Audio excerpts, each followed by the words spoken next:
SIRTOBA Media, where the struggle is real to be awesome. The wait is over. Let's get this thing started. Go!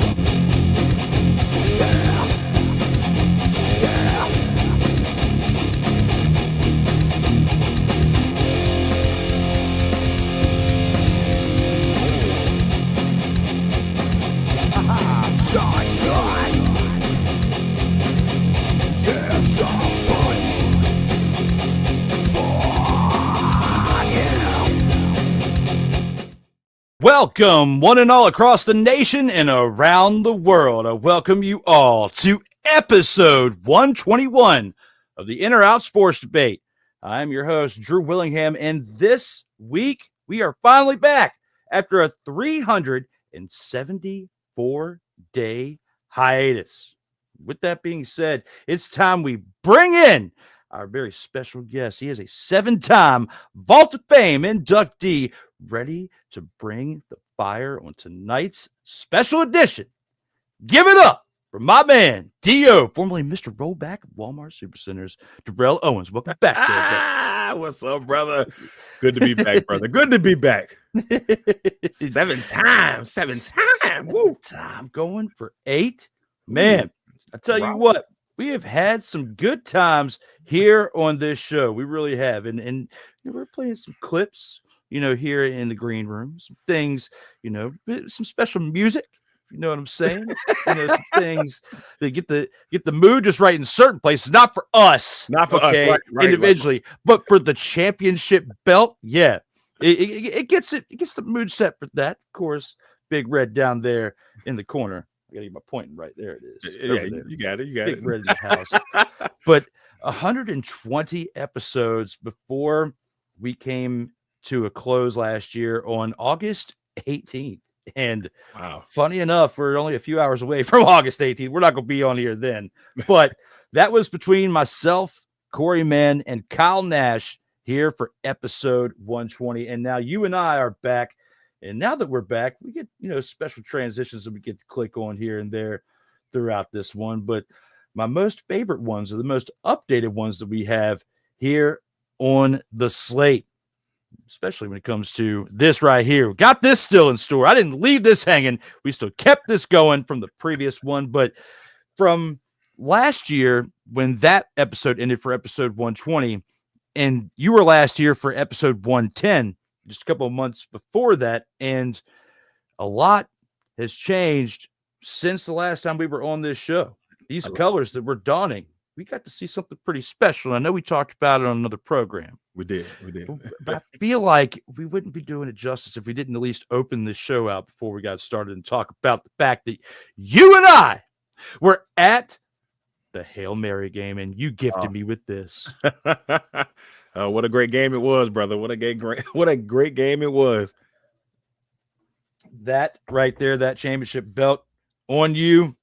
Looking at that thing glowing right there. You're going to see it again. It's not going to be the last time you see yourself with the championship belt. Just wanted to give you a heads up here in the beginning, get the shenanigery out the way, and just let you know it's coming. And it's coming real fast. But when it comes to this, episode 121, we are here. We got 5 rounds tonight. We got some baseball, we got some football, your team, my team, a little bit of professional wrestling. We're going to talk about King, LeBron James, right? Finally, I have a platform to go off. I haven't had a chance to talk football all summer, okay? It's either been football or shenanigans. It's been that between D. Willie in the evening, and it's not sports. So football shenanigans, not baseball, not really professional wrestling, except for my appearances on the grind. But other than that, I finally have a platform to talk about UK tonight and let out the frustration, because I'm frustrated with Yo King, as some people are frustrated with me for starting this a little late. And shout out to Mickey Delaney. Sorry for starting this a little late. I'm going to talk about it a little bit more in the post game. But for those of you who've been watching my content over the course of the last 7 to 8 years, between my time with Darrell and Legacy Maker, and then branching out on my own here with SIRTOBA, You've seen where I've participated in adult baseball league, and I did for the last 7 years up until this summer. I took a break, but one of my teammates for the last 7 years passed away today in a tragic car accident. And I'll talk more about it at the end because I really want to get through this episode. But that's why that comment, I wanted to make sure I address it to you, Mickey. That's why we started a little late. And shout out to Darrell, give you your flowers real quick for allowing me that time and working with me with that, because this most is definitely, brother. Most definitely. This absolutely is just still a shock, but I'll go more into detail with that later on. We're gonna have a great time tonight. This one is for him. Let's go. My man Deuce Tavon Dawson. Shout out to him. Rest in peace. We'll talk more here in a few. But Sick Diggy is also in the house, all the way from Norway, tuning in, saying what's good, everybody, along with our guy. Hey, my guy. Our guy. There he is right there. Our man with 2 N's, Corey Man, in the house with the yo. He's here ready to rock and roll for episode 121. And they are going back and forth with the what's up. So in honor of your what's that, I'll give you one real quick. What's that? What's that? Oh, he caught me doing it. It's the 90s, baby. The 90s, baby. That's love right there, you know? It's hard to believe that's like 25 plus years old now. We're old, bro. Dude, I was like 15, 16 that thing started. 40 now. Ooh. Time flies. It really does. But especially when you're having fun, we're going to keep on rocking and rolling with this one as we have 5 great rounds to get to. Let's go ahead and get it started with round 1. Round 1.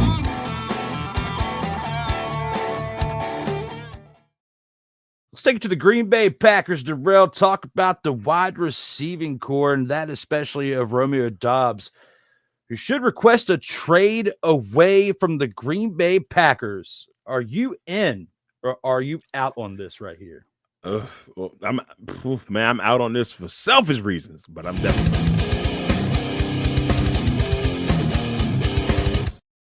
My bad, trigger happy. Look, here's my thing, man. Like, I'm out on this for the main reason, and my main reason is this. I mean, look, this Dobbs has been a very critical piece of Jordan Love's development over the last couple of years, last few years.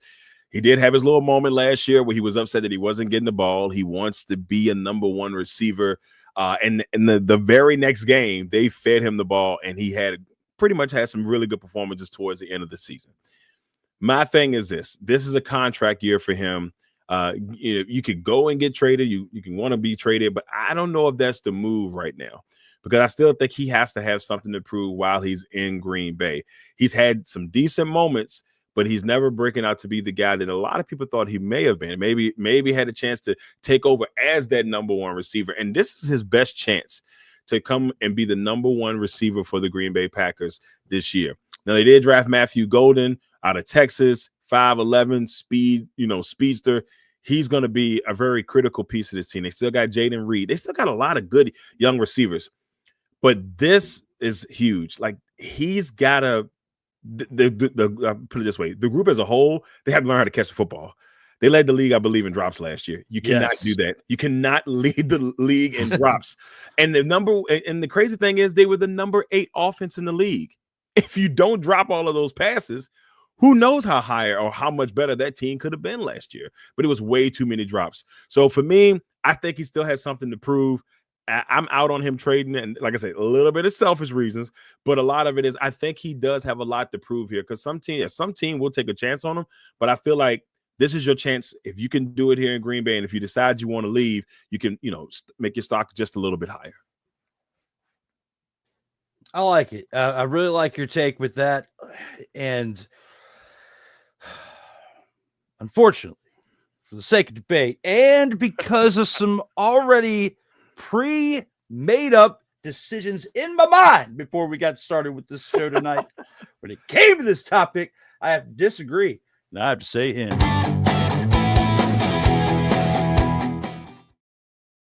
Now, the reason why I say that he should go. He should roll on out, Darrell, because you just brought in Mr. Golden, okay, from Texas, who it depends on who you talk to, but some people think he's going to be like the next Devontae Adams for the team for the next like 5 to 10 years. All right. Romeo Doubs over there, upset. It's his little banky. He's upset. He wants to get the ball, but they're not giving him the ball. They're not giving him the ball so much that he's supposedly hurt right now. He's faked an injury or something right now because he apparently got hurt this week.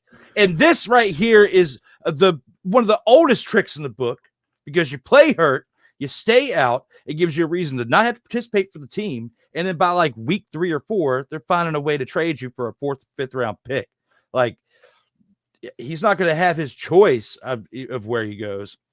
But regardless if it's him, there's one person that needs to get out of that wide receiving locker room. That's McCole Hardman. Cole Hardman was absolutely trash in that first preseason game. Oof. Let's just throw it right to McCole Hardman. You might as well throw it at the ground. You might as well just be like, you take it and you throw it on the ground. You remember that song from back in the day from Lonely Island when his dad wasn't a phone and he threw the phone on the ground? That's what you should do with the football instead of throwing it to McCole Hardman, because he's not going to do anything with it. You'd be better off releasing him, because even though he is a not 1, not 2, but 3-time Super Bowl champion, he is not the reason why they have all of those Super Bowls, okay? He played a part, very small instrumental part. He still deserves credit to be a Super Bowl champion, but not for what they thought they were going to get out of him over here in Green Bay in comparison with Golden and Doubs. You can't just let go of Devontae Adams and then expect to have all these different acquisitions and they're going to meet up to his level right off the bat, especially after just a few years of him being gone. I am in because they're bringing in so many different pieces. They don't know what their identity is for who their number 1 wide receiver is right now.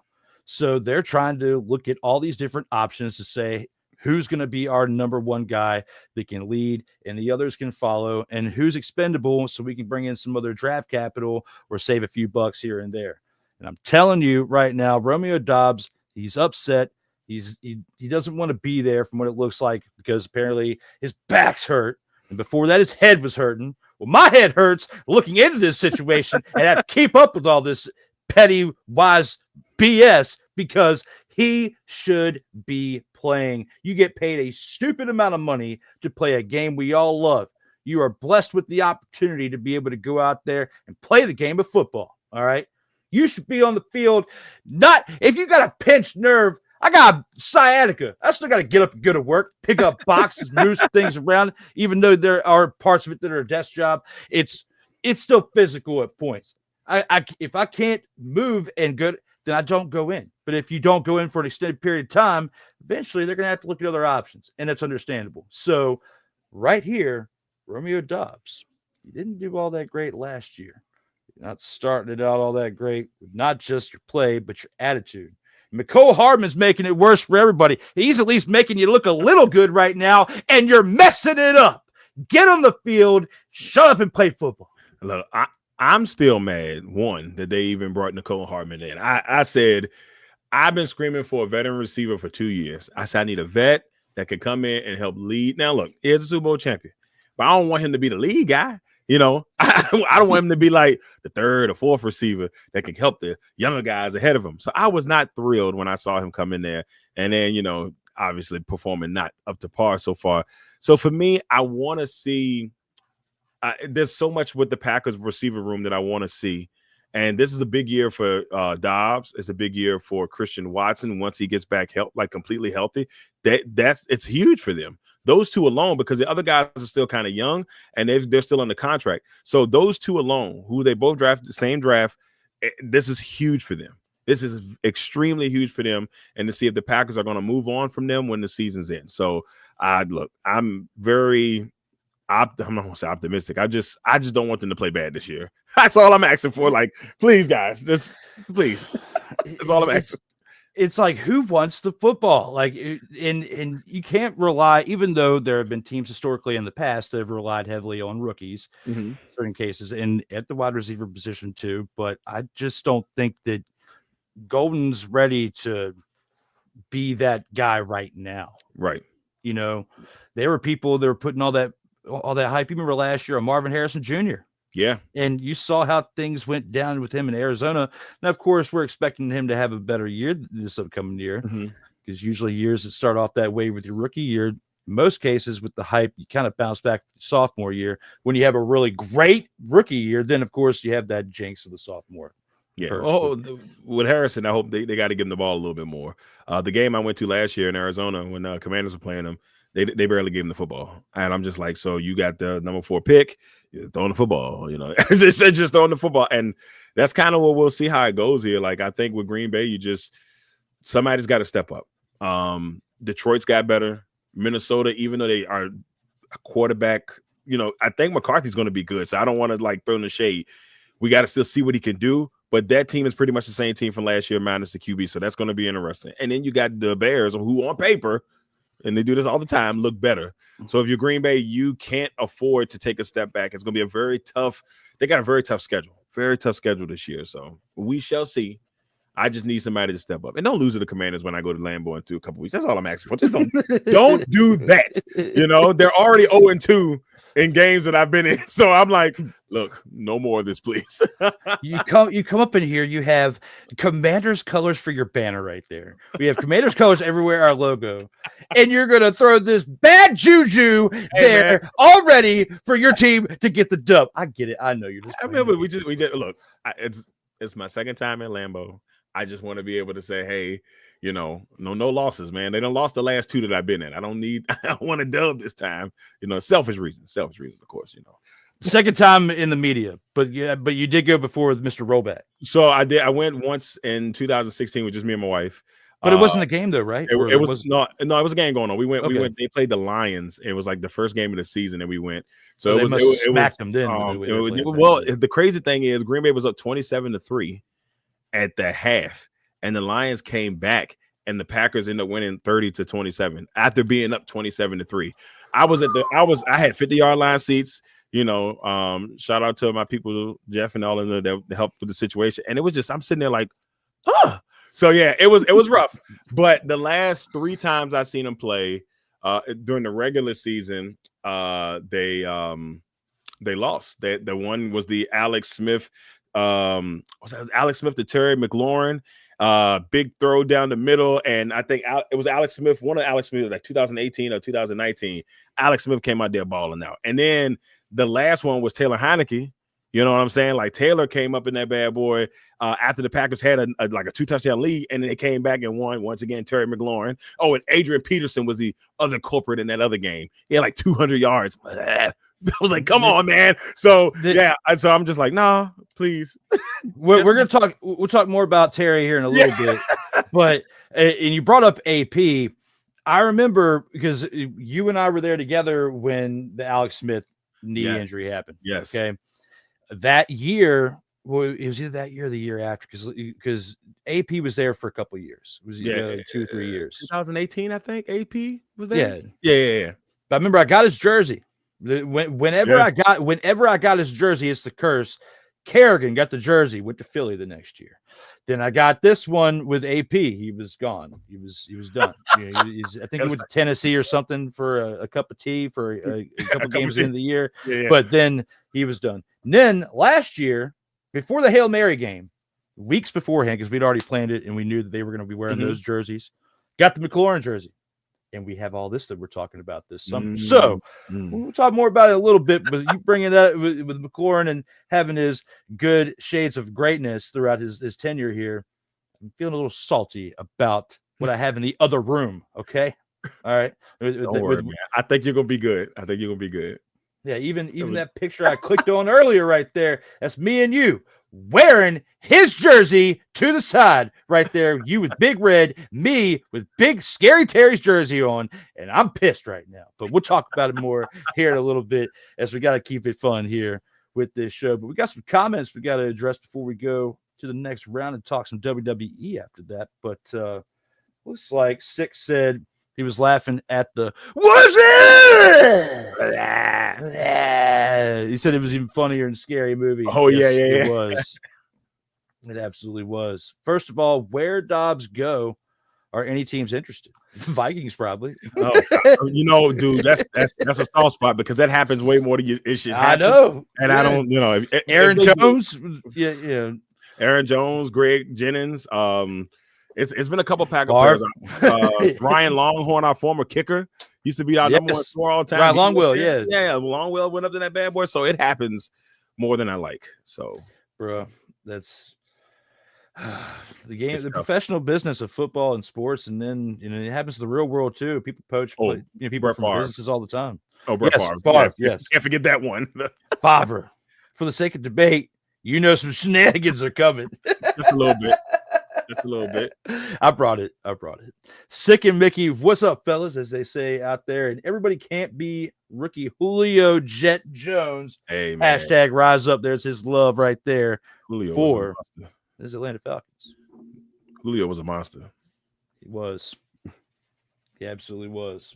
It looks like we've got the Universe Galaxy saying, hey, can I join your panel and explain why Michael Jordan fans are the worst sports fans of all time? Oh, wow. I do it all the time on my show and other people's shows, and people usually like it. I'm interested to hear what you got to say. I'm gonna respond to your comment here with how you can reach out to me, and we'll schedule you time. We can't do it tonight because we got this planned out. We already got some topics tonight. We got to keep this bad boy going. But I am interested to hear because I'm usually on the other side going off on Yo King. So you and me here, Yo King versus MJ. GOAT versus wannabe. I'm interested. I will go toe to toe with you, and the people in the comments can say who wins, as you'll find out here in the commercial in a few. But that was great. Thank you for that comment. You got me revved up with that one because we're about to talk basketball too. So, but sick, yeah. Where is Doubs going to go? It's a good question. Pittsburgh needs help. Pittsburgh needs another wide receiver that can help out there too. I mean, he's still got to catch the damn ball. True. But, you got to catch the ball.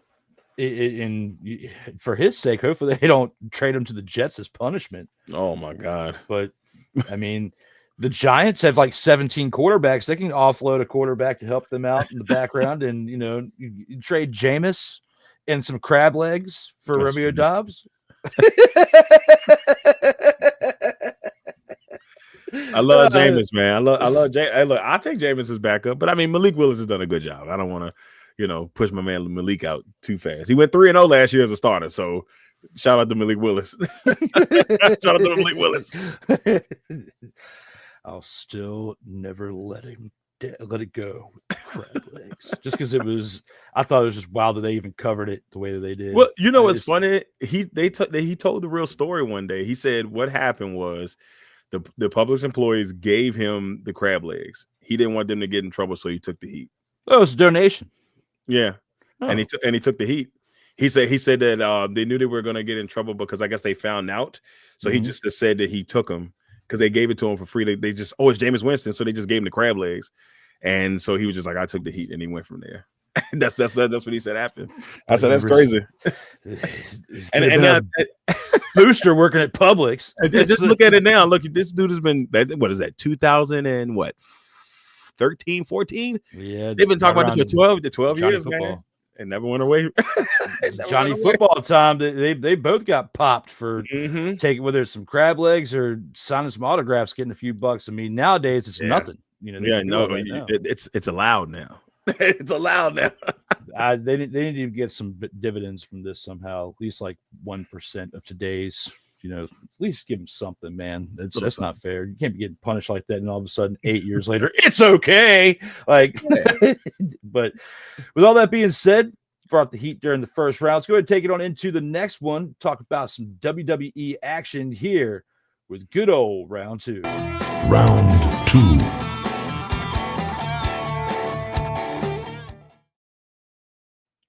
The contract expiration of WWE superstar Karrion Kross is not a work. His run is over. Darrell, when it comes to this, how do you feel? Are you in or are you out on this one? I am out on this one.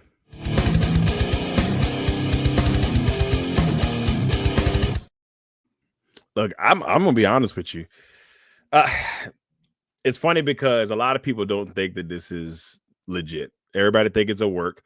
I'm hoping that it's a work, and I kind of need it to be a work because what we've seen from Karrion Kross here in the last probably since maybe since WrestleMania at least, he started getting a little traction before Mania, but after the promo at Mania and him letting go his true feelings, I feel like it took off to another level, and we finally got a chance to see who Karrion Kross is. And for me, like, I'll be honest with you, I was not a big fan of Karrion Kross in the beginning, especially like in NXT. I was like, I did not get it. I was like, why do people like this guy? That was my opinion in the beginning. I was like, why do people like Karrion Kross? Like, I didn't get it. Even when he first came back, long hair, all that stuff. He got Scarlett. Scarlett is always a plus. And I just didn't get the character. They gave him a faction. The faction didn't quite do what I thought it could have done. And it's so funny, but I think if he had the faction now, it probably would work better than it did then. because he's so over now, the faction would probably work now compared to then. But with him being him and Scarlett, I feel like it's a work because I mean, look, WWE, you can let him go. You can let him go out there and do his thing. Maybe he just decides he doesn't want to come back and he wants to have other avenues, and that could be the case. But I think if you're WWE, you got to make this right. When the fans are screaming for something, you got to try to give it to them. At least give that person a chance to do their thing. I'll give you an example. Jey Uso. When Jey Uso made Yeet as powerful as Yeet has been over the last year or so, it was so popular that it gave this man an opportunity to be world champion. And did the run go the way most people would like it? Probably not. Did it go the way he probably liked it? Probably not. But it did put him in a main event situation, and it also gave him an opportunity to be world champion, which he probably wouldn't have never got if he wasn't able to get over as much as he was able to get over. So in this case, I feel the same way with Kross. Like, I feel like Kross is one of those people that has organically got over, and he has a chance, maybe to be world champion, or at least, but I think he definitely has mid-card championship, all over him, and with a potential of being maybe a future world champion down the road. But the guy's got the gift of gab. He knows, he just knows how to maneuver in the ring. I like him. I love his personality, and that's what always sold me about certain wrestlers. If you have the swag, or you just got the way the way you talk, your music, everything, his whole presentation, to me, is really good at this point. And I'm out on it because I don't want it to I don't want to be in because I don't want it to be over. So if I had to be honest with you, I'm out because I need Karrion Kross to come back, and I need it to be a surprise, and I don't want nobody to, I just want to be shocked when it does happen. So hopefully for that sake, he'll be back. So these first two topics kind of pulled on your heartstrings to where you had to go out. Yeah. You want them to stay. I want him to stay. I want him to stay. I get it. And, the first one, it was for the sake of the debate. This one, I can't disagree with you. I'm going to agree. I'm going to go out as well.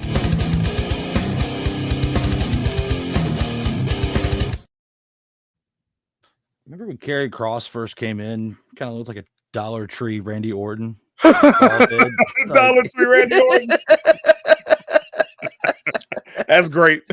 Yeah, just looking back at it, man, like you said, I just couldn't really adapt to the character, and certain things he did on the indies as Killer Kross, like WWE didn't know how to utilize him at first, and then now all of a sudden, you let the luscious locks go. I know a thing or two about letting the hair go a little bit. Dirty Dom Mysterio and his Wingstop commercials. He knows all about it too. All right, say the stash. I know you've seen it. It's stupid, but it's funny. It's great. It's awesome. But they're doing great things over there, and I feel like he is part of this rise that we have been on over the last couple of years, where this new era that we're in truly has us in similar feels to what we had during the Attitude Era.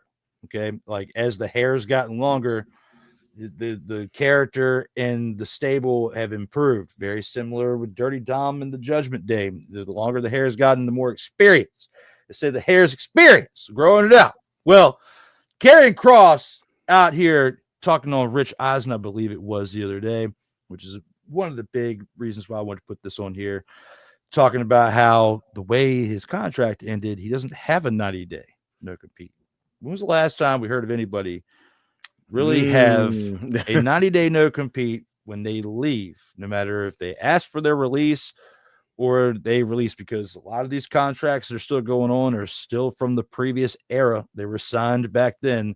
So unless they've changed, verbiage within and had some restructures of a lot of these contracts just because there's a new era, which I doubt it. Usually once you sign up for something, you're locked in for the duration of the terms of the deal until you renew.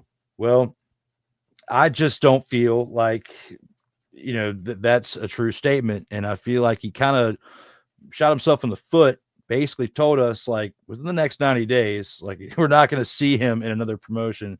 He's either going to do one of two things. He's going to come back and still work within the storyline of what they were trying to build over there between the main brands of the shows, or they make a swerve because the partnership with TNA, and they have him on TNA quite a bit, and they still have him going back and forth like they do the other stars who have won TNA championships and still wrestled back and forth between the three major brands, between Raw, SmackDown, NXT.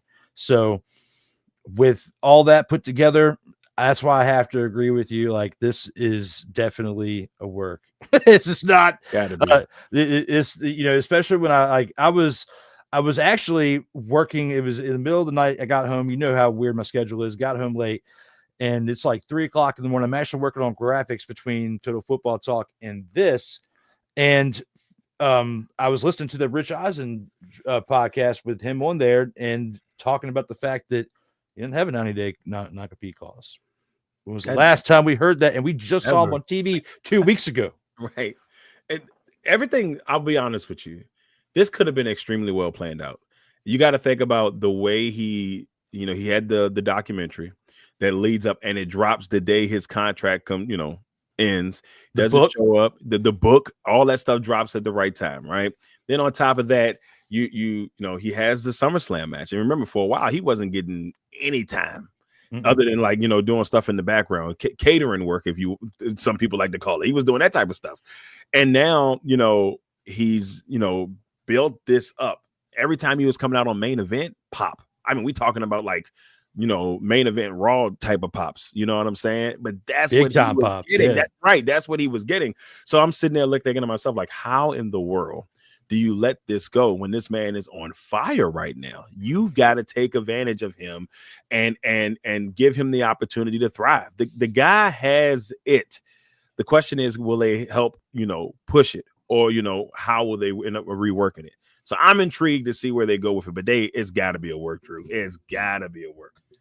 I can't think of a time anybody's been that hot. I mean, even Bret Hart wasn't that hot when he lost the title in Montreal and was going to WCW. And all of that was already pre-worked because, it's already we've seen it so many times over the years and the different documentaries and the replaying of the story over and over again. But when it comes to this, it's going to be interesting to see what the payoff is because, there were people out there talking about him very similar to how they've talked about LA Knight, where he should have a run with a big belt. Yep. At some point, based on what he's put into the character.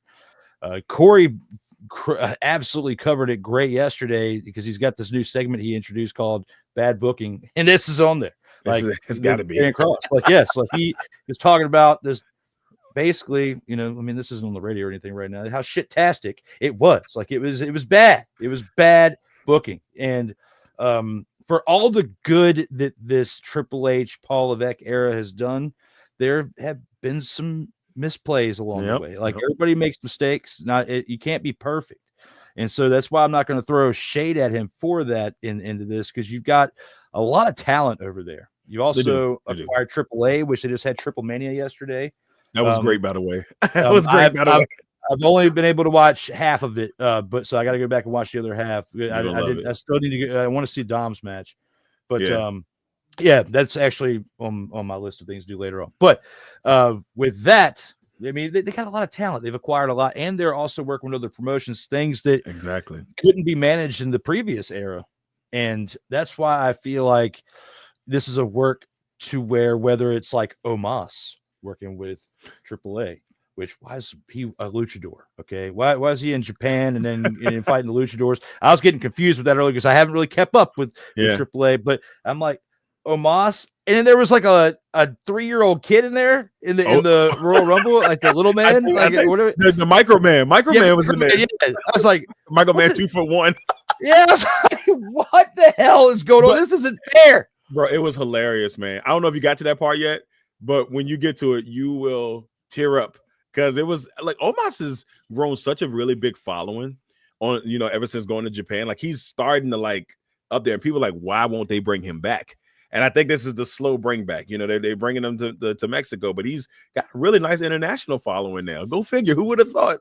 He looks like he's trimmed up. I mean, he looks good. He was massive back in the day, but like massive, like he was eating like Zatarans, like on the side. Like he was like, I mean, you and I are big dudes. I can say whatever I want. I can talk about if you're a little overweight or not. Because I mean, I've earned the right. Got a little bit of extra weight. Got a little something, Yeah, got a little something. I need to hit the treadmill a little bit more. But hey, Omos been doing it better than us. He's definitely trimmed up because at one point he was packing like Zion Williamson in the Zatarans over in New Orleans. The Zatarans. The legendary white and red box, baby. Oh, man. Good days. Good old days. 6 says, I don't know what to think regarding Karrion Kross. If he's actually a free agent, good luck to him in Scarlet. If it's a work, I wouldn't be surprised. Mm-hmm. Ariel Helwani, yes, I misquoted. It was Ariel Helwani he was on. And, yeah, because apparently Ariel Helwani pissed him off or something at some point. Yeah, forgot about that. Yeah. Let's go back and re-listen to it. I might have listened or whatever you want to say, misinterpreted. But don't feel bad because there's been a lot of wrestlers on Rich Eisen lately. So like the Miz have been on there too. Was on the Breakfast Club and there too. Like they've been doing a lot of interviews. Back in the day, you could catch up on a week's worth of interviews. Yeah. Like in a night. Now you miss a few days. It's a lot of time you got to go back and listen to. You're trying to catch the whole interview. It's a lot. I mean, they got and Chris Van Vliet, all those guys are just doing really good work. And yeah, but don't feel bad. Rich Eisen has been promoting wrestling big time lately, but it's a slickticity because ESPN takes over they're gonna take all the pay-per-views. Rich Eisen is going to ESPN. It's all the brilliant work here, ladies and gentlemen, by the ESPN folks. So, but no, man.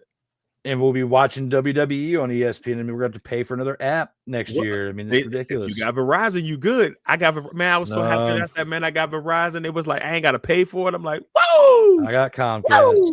I'm screwed. Well, I mean, I'll still have Raw and SmackDown, but so we won't be able to watch them on Peacock anymore. I think at 2026, you won't be able to watch them on Peacock anymore. I said that, but they never really said anything about like the old school stuff. Yeah, they haven't said anything about the old school stuff. I think that might be going to Netflix, but that's what I'm more intrigued about. Like, what if I want to go watch Royal Rumble 20, like the 20th Royal Rumble? Like, I don't know.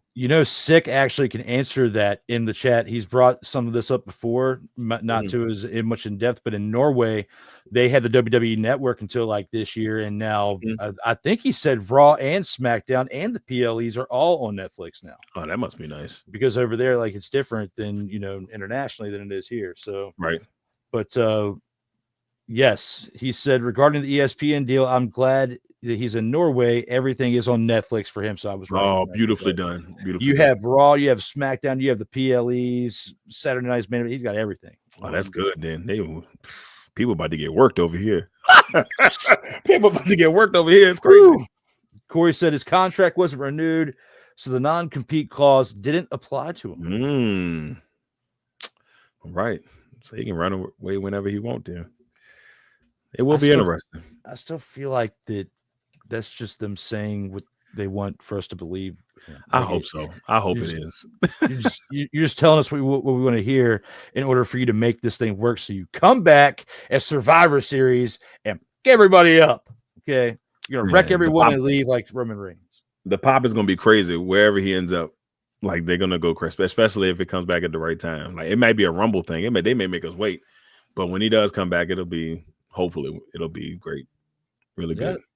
I mean, you see, they've been rotating vacations. here lately. Like, Cody went Mm-hmm. on a vacation for a little bit while John Cena had the title, and then he came back nice, ready, tanned up, take the title. There's been pictures leaking of Triple H, with the keg, with the little beer gut. Him and Stephanie on vacation. Yeah. Stephanie's still doing pretty good for 48. He has a keg. Like, he's rocking and rolling literally like a rock.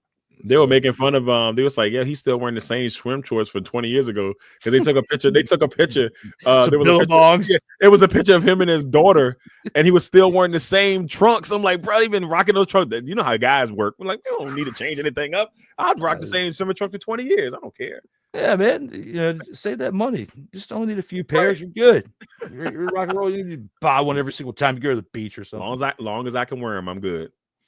He said if he was released, then the clause would apply. Okay. There you go. Now the bald-headed fraud twins needed the criticism. Rockin' Levesque. Fraud twins go crazy. I love it when you call them that, fraud twins. From what I understand, Triple H isn't very keen on Karrion Kross and LA Knight. But they're your most popular. That's the part. They're your most popular, two of your most popular guys with the fans. And it's insane work for you not to give. But see, that's some old school Vince stuff that he's doing, because there's certain people that he feel like that should be pushed.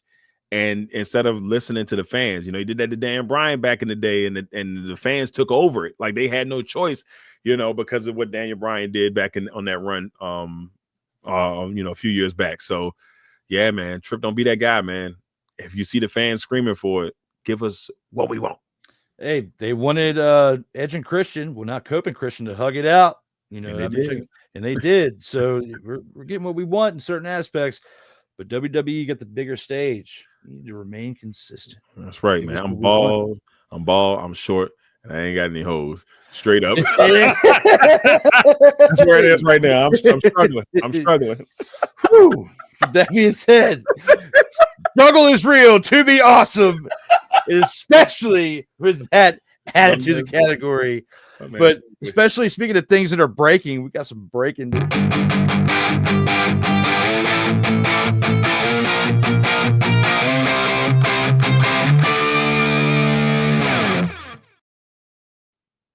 And that breaking news is this. Next week, the Inter-Out Sports Debate will be back same time. Kyle Nash returns. The Nashter. The Nashter, the 15-time Vault of Famer, will be back to go towards the top. He's here, back in the arena next week on his quest to make it to the top of the leaderboard, as he is rightfully declared in the past. Kyle Nash is back for episode 122 of the In or Out Sports Debate. Starting off with legends, got him, starting off hot, bringing the fire. You know all about igniting it, and we are setting the tone right. With that being said, let's go ahead and take it to round 3, because we got a dude that you know very well. I know you're going to be excited to say some things about this one right here. Round 3.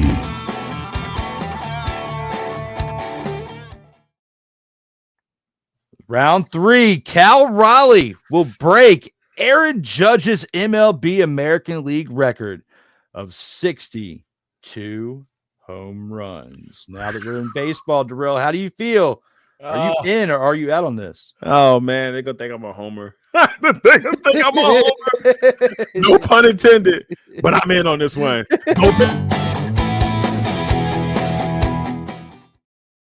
Hey, look, I know they're going to think this guy's a homer. Hey, look, all I'm saying is this, man. I'm very surprised at this amazing season that Cal Raleigh has had. I'm actually very excited to see the team as a whole playing the way they've been playing. It's been a really nice thing to be able to see. But look, Cal Raleigh is hitting the heck out of the baseball. And at this pace, I believe right now he's at 46 or 47. And if you look at that, that's 15 home runs between now and the end of September. If he goes on a hot streak, I believe he can do it. I think if he does, he gets maybe 64. If not, at the minimum, at least ties it. But I would love to see him get it, man. I would love to see him get it. It would be a nice little thing for Seattle, especially a franchise that don't have a lot of – they have some greatness that they can, hype up. They got the Ichiros, you got your Griffeys. You know, you got your Randy Johnsons, you got your Edgar Martinez, you know, the Felix Hernandez, but special records like that, you know, we rarely had. You know, we had the I don't even know if we still got it, but we had the greatest individual season of all time. I think the Yankees took it from us, but we had it for a while. And you know, it's not a lot that Seattle has to celebrate. We don't have we have never been to the World Series. So this would be a very special thing. And as a fan or as an enthusiast of this Seattle Mariners team on that end, but I do think he can get it. He's at a good pace right now. For the longest time, I thought this was Aaron Judge's MVP race to win, but Kyle Raleigh has really done a really good job. Seattle's playing really good baseball right now. I think they may be even still playing the Mets right now in the World Series, Little League World Series Classic matchup against the Mets. So I think he can do it. And so I'm in on it. Go Big Dumper. Go Big Dumper. Go Big Dumper. I'm in on it, baby. You know, I promise you, I mean, we did disagree once. We're not going to agree throughout the entirety of the show, but for what this guy's done so far, I can't disagree with you. I got to go in as well. Looking at this right here, you know, at this point, through 114 games, he's already hit 43 home runs. He's surpassed his total that he was, you know, his all-time career high before, which was 34. Through 114 games, 43 home runs, and currently on pace to hit 66, which would definitely beat Aaron Judge's record. And as somebody who is not a fan of the Yankees because of what they did to my Braves during the 90s, okay, I definitely want to see this record broken. So, plus, when was the last time we had a catcher that was hitting like this? Like Johnny Bench, 40, 50 home runs. Like, did Piazza ever hit 50 home runs? Like, I know he's hit 40. I know Piazza hit 40 at least a couple times. Well, I can't think of the guy name for the Royals. It was Perez. Perez has got the most all time. I think he's got 47. That's the most for a catcher, I believe. I think it's Perez. Salvador Perez. That's wild. I mean, he had 427 home runs in his entire career for 15 years. Piazza did, but he also wasn't catching during, at least the last 5-6 years of that. So looking at this, Cal Raleigh is on pace to not only do this, but do something special and set not only a record for American League, players, but an actual record for catchers, because Sick Diggy's like our Tony Reale out here in the streams. When it comes to the most, you said it was who? You said I think it's Perez from the Tony Perez or no Salvador Perez. Salvador Perez. He played for the Royals when they won the World Series. He was with them for a long time, but I think that year they won the series, he had like 47 home runs. That was back in 2015, I believe. But yeah, I think he's got the record, if I'm not mistaken. It's either 46 or 47 on the record. Because catcher, it takes a lot out of you to play that in the game, for 9 innings, sometimes more if it goes extra innings. You're squatting back there. It's hot, spring, and in the later part of the year, like September, October, November, not too bad because at least it's cool. But thinking like it's 80s, 90s, and today, like we're talking about some radio station, but no, 80s, 90s, and 100-degree temperatures. It's tough to play in with all that gear on, especially late 20s, 30s, and then do that consistently. And then it can be expected to hit because you got to pace yourself to be able to play the game of catcher for the entirety of the game, no matter if it's a day game, a night game. With baseball, there's so many different things that can affect it, which was why the Athletics back in the 2000s with their analytics game and their cheapness found ways to win games. Okay. Like they were working with the analytics. But yes, I agree with you because with the numbers say right now, he's on pace to hit 66. We're in the middle of August. We still have another good 4 to 6 weeks of prime regular season baseball left for him. And they can be on a quest to do things better than just this home run record too. Like the Mariners, you have got a team finally again. Like it's like the first time since like it's been a long time, the 2000s, that you've got a team that's like over 500 at this point in the season that can make a run, that literally they can get hot at any time. These are the type of teams in the middle of August with like a 60-50, 65-55, whatever record. They are 68-56 as of right now in the bottom of the 5th, down by 2 runs to the New York Mets. So they could take another big old fatal stinking.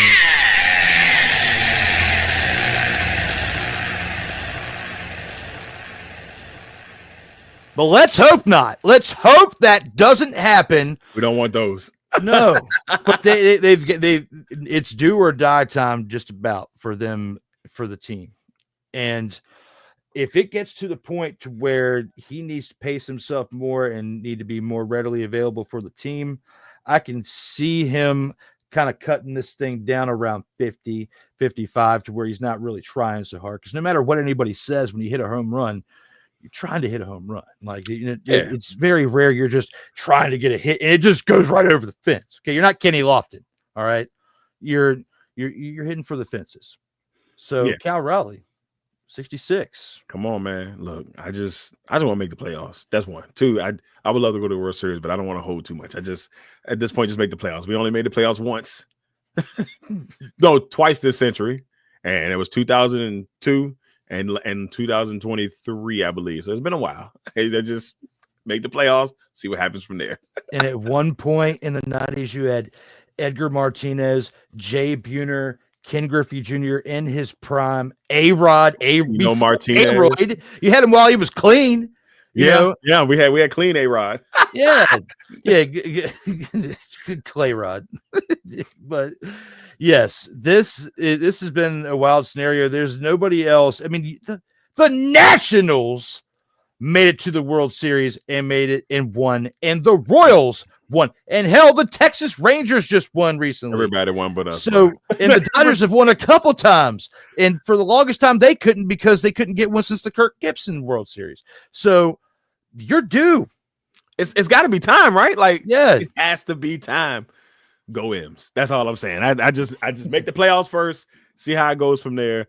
But I am proud of this team. They've played a really good baseball this year, and and they brought in the 2 guys at the trade deadline, one the former Mariner, and then you bring in Naylor. Naylor's been killing the ball since he got back there. So it's nice to see that this is the best hitting Mariners team I've seen in a long time. And the best they got good pitching and they can hit. So Munoz, he's closing the door for them. We'll see. I don't want to get too hyped, because every time I get hyped, they start playing stupid like they're doing right now. So I don't want no parts of it. Like, I'm having like a Mariners type of year with my Atlanta Braves. Is the way it's been going. Like they flipped it to where they've got like 50 some wins to 60 some losses. So like 56 and 68 right now. So you got to win like every damn game at this point, it seems like, in order to have a chance to really do anything. And they aren't built for that right now.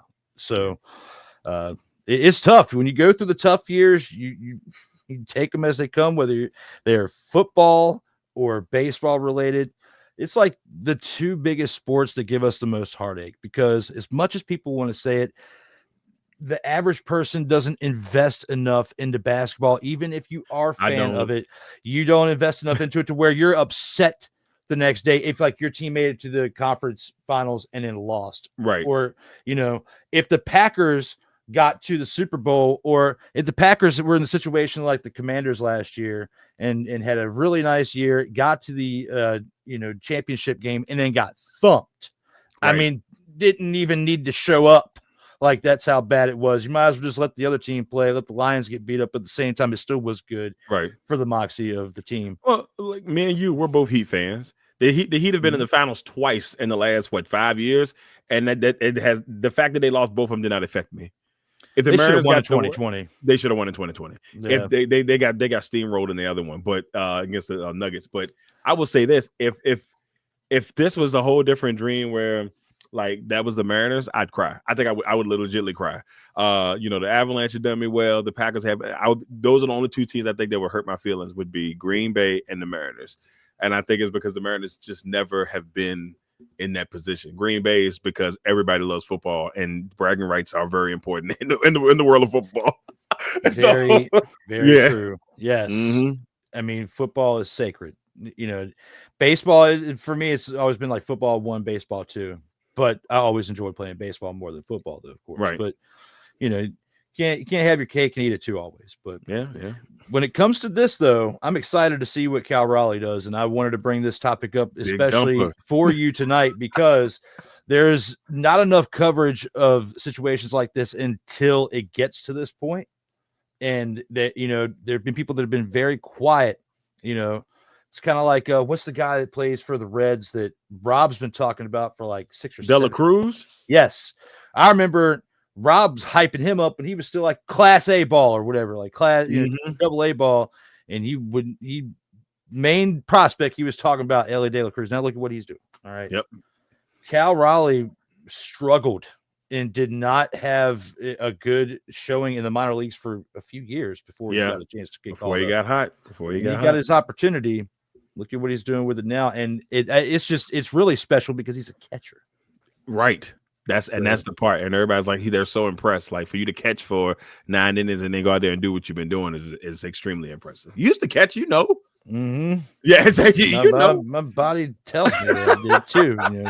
Back in the day too. That's why I had to let that down before I really got into teenage years, because that was back before the knee savers. They didn't really have the knee savers out when we were kids. Like, it was like the generation after us where little Johnny got his knee pads. He got his little knee savers. Now he can walk just fine. Yeah. My knees are bleeding. Yeah, my knees are bleeding, Johnny. Got a little extra few bucks so I get a replacement at some point. Johnny, don't even get me started with Johnny, because before we go to our one and only commercial break, we had the season finale on Friday, and I went off on Johnny expletive faces. I really did, because especially when they're in the far left lane and you're supposed to be going 65 and you're going 58. So, yes, you want to go back, check that out, ladies and gentlemen, on SIRTOBA Media, where the struggle is real to be awesome.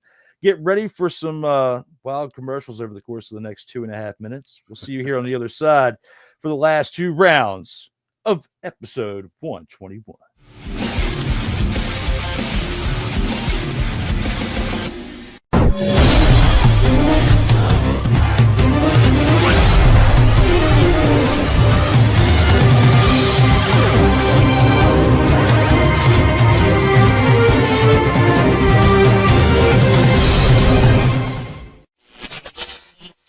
Hey, what's good, everybody? This is your boy Corey, host of The Grind, where we talk about all things WWE. You can catch The Grind every single Saturday, 4 p.m. Eastern. 4 p.m. Eastern, right here on SIRTOBA Media. If you're not following SIRTOBA Media, then what are you doing? Like, share, subscribe. There are many different things that we have available on SIRTOBA Media for your viewing pleasure. And what else you got to do on a Saturday afternoon? Come spend some time with me. Come spend some time with my colleagues on this platform. Help us be able to bring everything that you all want to see. Matter of fact, you know what? If you ain't did it yet, I got something for you. Stay true to what you do. Stay true to why you do. And always stay true to you. SIRTOBA Media, where the struggle is real to be awesome. Hey, ladies and gentlemen. Hey, look. Hey, stop playing games. Y'all already know. Go ahead and toss him some Willie bucks. Ain't nobody playing around. Hey, $sign DWillie87. Go ahead and hit him up on the Cash App and go ahead and give him some Willie bucks. Look at Drew looking stoic, ladies and gentlemen. Stoic on that $10 bill. So go ahead, slide my man over some Willie bucks, and we good. That's all I'm saying. We good. Slide some Willie bucks. SIRTOBA Media, where the struggle is real to be awesome. Do you like talking sports? Do you like entertainment? Do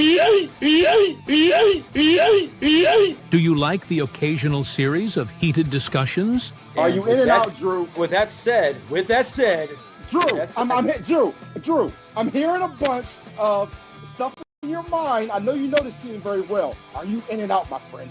Then you must see this. Drew Willingham versus random panelists. Who wins? You decide on the In or Out Sports Debate. Live. Whenever the we feel like it. Eastern Standard Time. Exclusively on SIRTOBA Media. where the struggle is real to be awesome.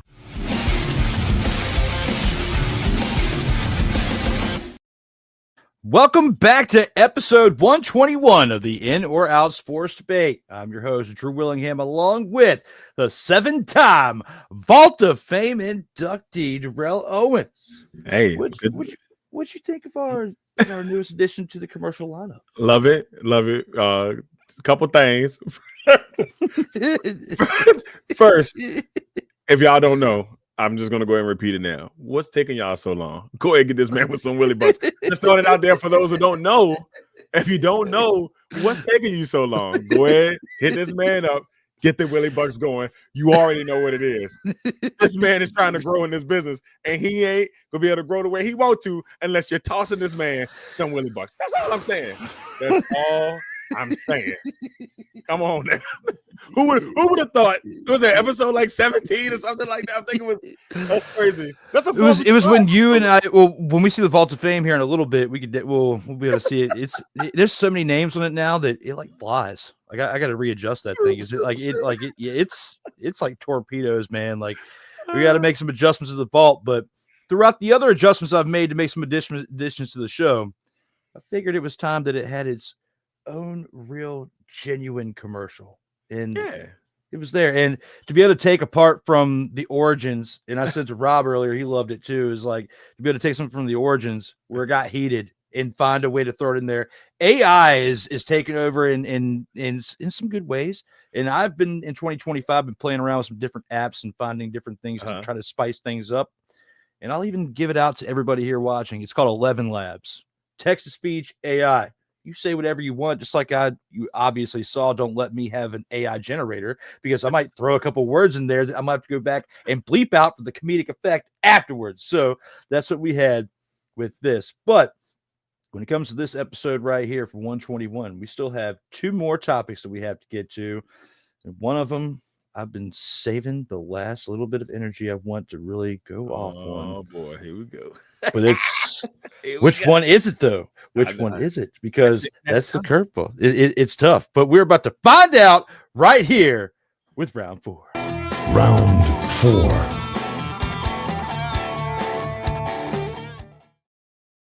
And here with round 4.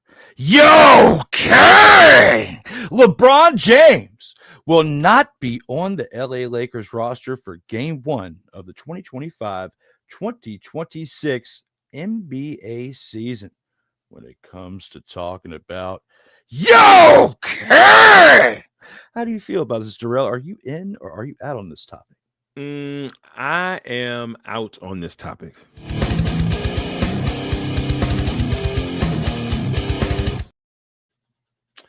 So here's the funny thing. Like, when you look at this situation, the way some of the offseason talk, it's starting to sound like LeBron James won't be a Laker, at the start of the season. But there's a part of me that makes me feel like, we're getting a little too close. I mean, it still could happen at this point because the preseason doesn't start till October. So you got a little bit of time there. And it still could happen, but there's a part of me that says he at least has one more year left on this team. I personally thought that the way the whispers were going, that it may have been time, and it probably should be time. I mean, the Lakers look like they're moving towards this is more Luka's team than is LeBron's team. They've already traded Anthony Davis, obviously, for Luka, and so they're starting to tailor this team towards Luka. Then on top of that, the buses they sold a chunk of the Lakers, which I never thought I would even see in my lifetime because the buses have owned the Lakers my entire life. So to see that they will no longer have majority interest in the team is very interesting to me and makes me think that this could be it for LeBron. But I think that the new owners may hold out a little bit. If it does happen, I think it happens mid-season. Maybe as they say, hey, look, let's try to get something for him. And maybe give him one more chance at a playoff run with another team. So that's what I think ends up happening. I think he starts the season with the Lakers. If the trade happens, it happens midseason. I really like where you were going with that. And I shared similar thoughts. I would. I know it's difficult, isn't it? It's difficult, isn't it? Because I want to say certain things, but it's like I have to put the right hat on, and I have to agree with you. I'm going out.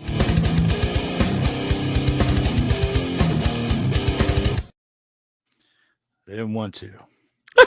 I didn't want to. I didn't want to. I wanted to be homeristic for a second, but I couldn't. I got to do the right thing because I might have to cash in on that card here in a few minutes. But right here for LeBron James, I feel like if this was really going to be true, he wouldn't have opted into that contract. However, when he opted in, it was for like $50-some million.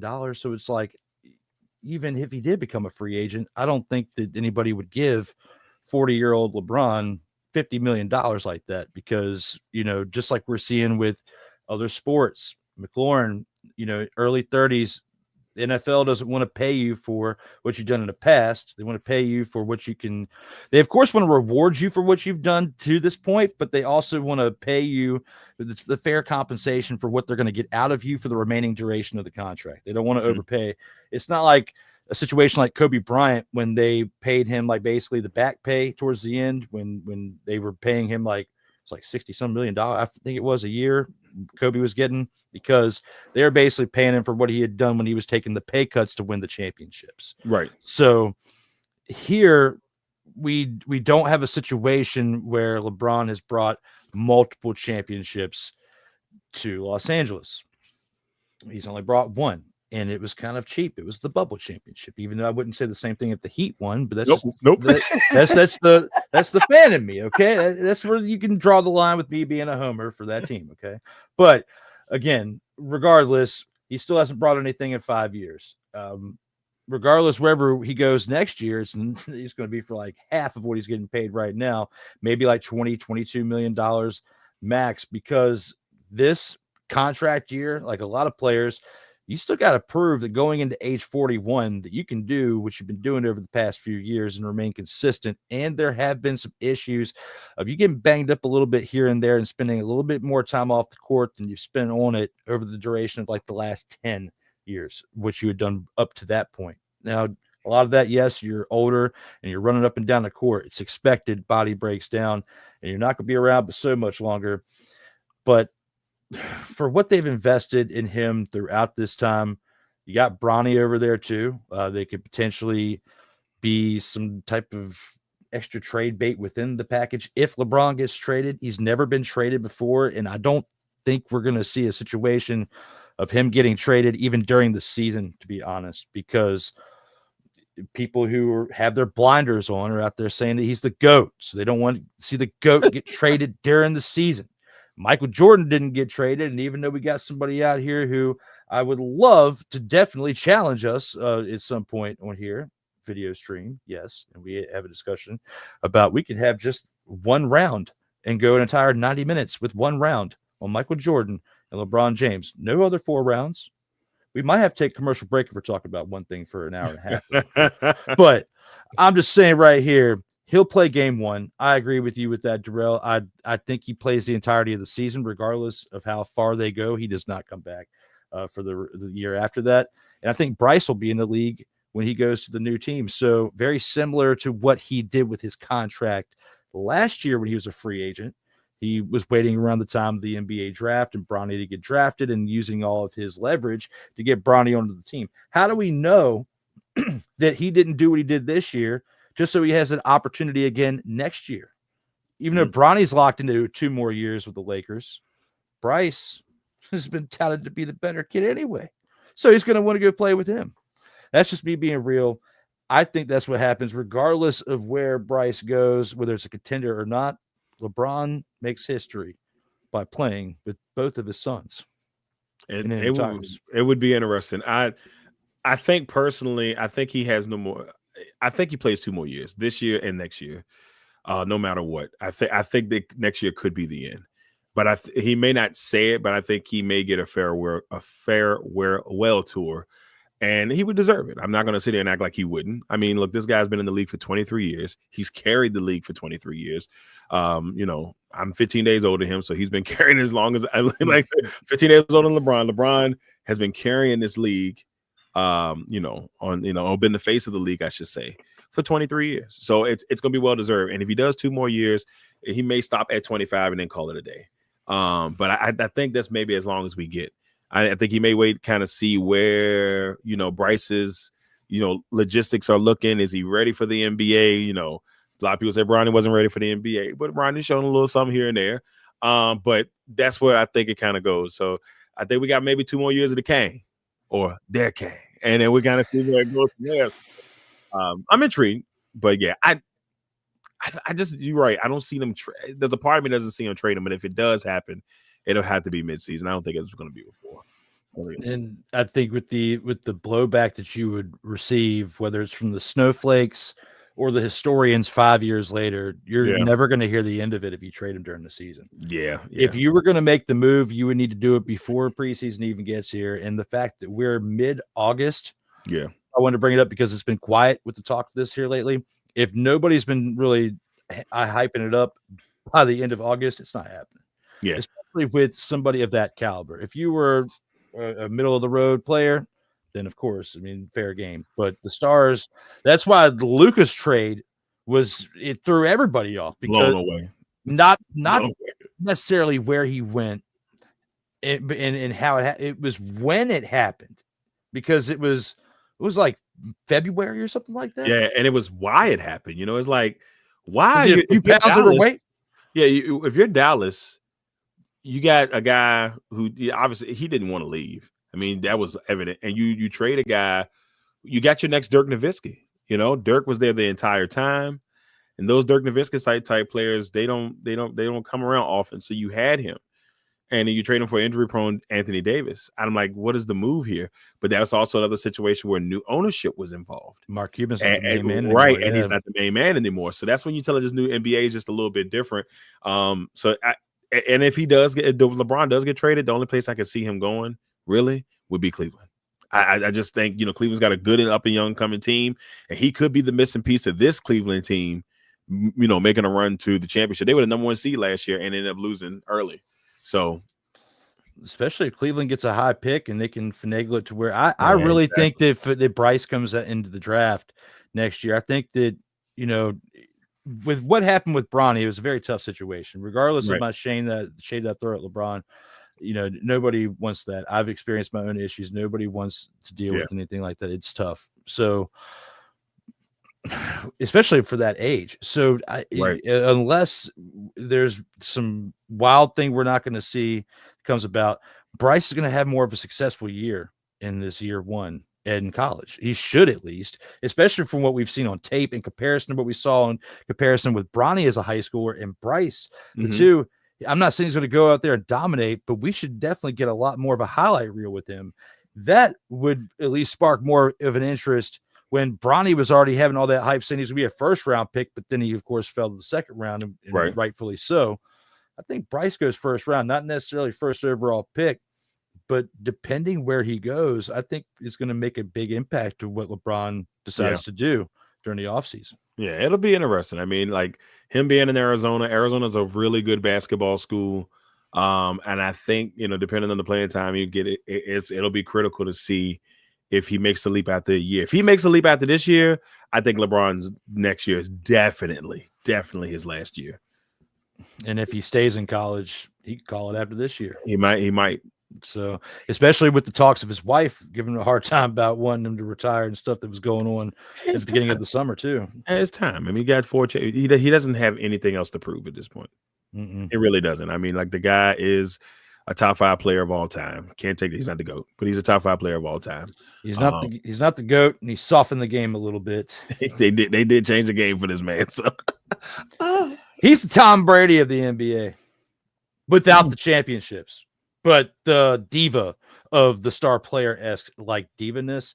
Yeah, I'm giving him the mentality of the Tom Brady because, I mean, hey, saw what happened when he got hurt in 2008 after the perfect year and losing the Super Bowl. 15 plays in 2008, gets the snaps twig, and then he's out. Matt Castle year, they went 11-5, still missed the playoffs. Yeah, 11-5 and missed the playoffs is crazy, and that doesn't happen often.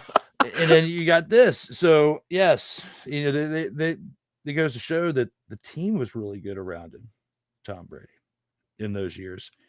But LeBron did carry his weight with some of these teams, even though he's had to play for his hometown team twice and 2 other teams and win in the bubble. He is a good player over the course of the last decade. He has been a great player. And eras-wise of this era, from post-Kobe, not post-Jordan, because post-Jordan was early 2000s. Mm-hmm. Post-Kobe was in the 2010s. Since post-Kobe, he's been the greatest in the game. All right. I'll give him that, but not of all time. Yeah, I don't think I can. This is personally, y'all. It might be Jordan bias. You call it whatever you want. I can't give him the greatest of all time. I can't. Can't do it. Can't do Come it. back to the comments here after the next round. Can't do it. But you've got. I'm glad we got this one out the way. But we still have one more. That's going to be a touchy subject. But it's time to take it to Scary Terry land and talk about the Washington Commanders. Final round. Here for the final round, the Commanders and wide receiver Terry McLaurin will come to terms on a contract extension prior to week 1. When it comes to this, especially as much as you have been around with the training camps, now preseason, about to start the year, and what you've seen behind the doors, Darrell, what do you think? Are you in or are you out? I'm in.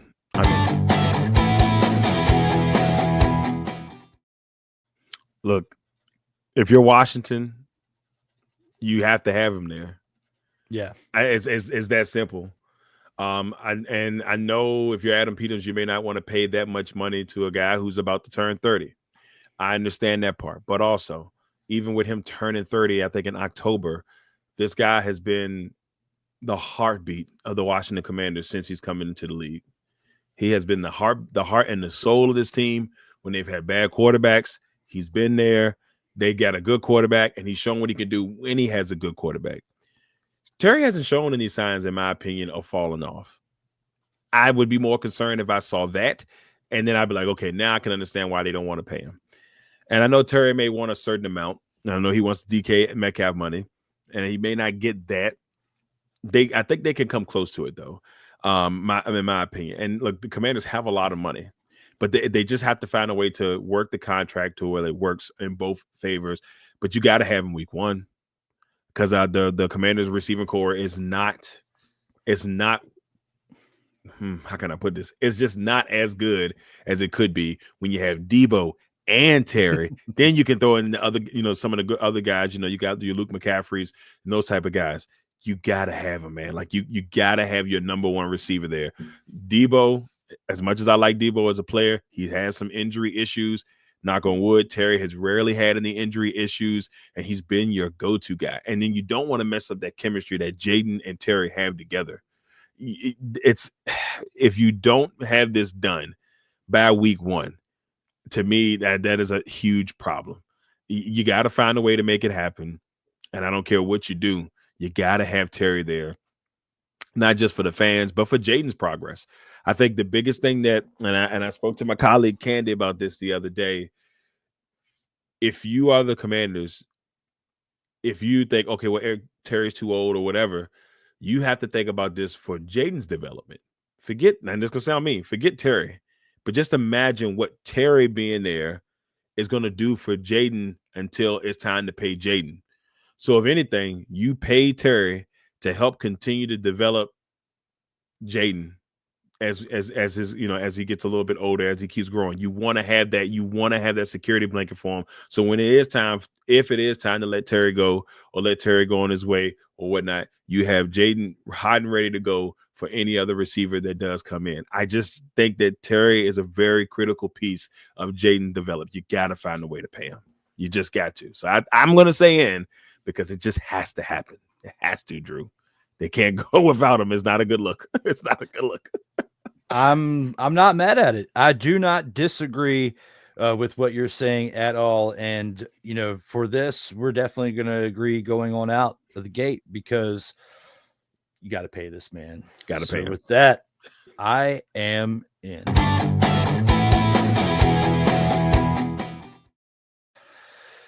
When they traded for Debo, many conversations I've had since then.